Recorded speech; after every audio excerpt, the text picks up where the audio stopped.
വിശുദ്ധ ലൂക്ക എഴുതിയ സുവിശേഷം അദ്ധ്യായം 12 22 മുതൽ 34 വരെയുള്ള വാക്യങ്ങൾ. ദൈവപരിപാലനയിൽ ആശ്രയം.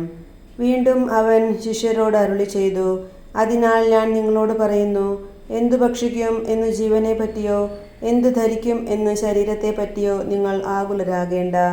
എന്തെന്നാൽ ജീവൻ ഭക്ഷണത്തിനും ശരീരം വസ്ത്രത്തിനും ഉപരിയാണ്.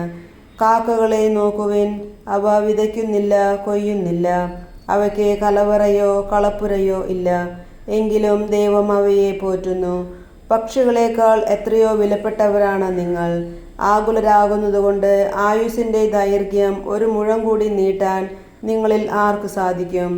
ഏറ്റവും നിസ്സാരമായ ഇതുപോലും ചെയ്യാൻ നിങ്ങൾക്ക് കഴിവില്ലെങ്കിൽ മറ്റുള്ളവയെപ്പറ്റി ആകുലരാകുന്നതെന്തിന്?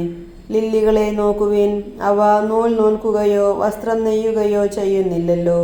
എങ്കിലും ഞാൻ നിങ്ങളോട് പറയുന്നു, സോളമൻ പോലും അവൻ്റെ സർവമഹത്വത്തിലും അവയിലൊന്നിനെ പോലെ അലങ്കൃതനായിരുന്നില്ല.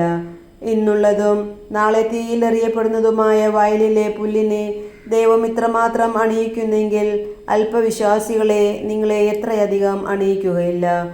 എന്തു തിന്നുമെന്നോ എന്തു കുടിക്കുമെന്നോ അന്വേഷിക്കേണ്ട, ആകുലചിത്തരാവുകയും വേണ്ട. ഈ ലോകത്തിൻ്റെ ജനതകളാണ് ഇതെല്ലാം അന്വേഷിക്കുന്നത്. നിങ്ങൾക്കിതെല്ലാം ആവശ്യമാണെന്ന് നിങ്ങളുടെ പിതാവിനറിയാം. നിങ്ങൾ അവിടുത്തെ രാജ്യം അന്വേഷിക്കുവിൻ, ഇവയെല്ലാം അതോടൊപ്പം നിങ്ങൾക്കു ലഭിക്കും. ചെറിയ ജഗണമേ, ഭയപ്പെടേണ്ട. എന്തെന്നാൽ നിങ്ങൾക്ക് രാജ്യം നൽകാൻ നിങ്ങളുടെ പിതാവ് പ്രസാദിച്ചിരിക്കുന്നു. നിങ്ങളുടെ സമ്പത്ത് വിറ്റ് ദാനം ചെയ്യുവിൻ. പഴകിപ്പോകാത്ത പണസഞ്ചികൾ കരുതി വയ്ക്കുവിൻ.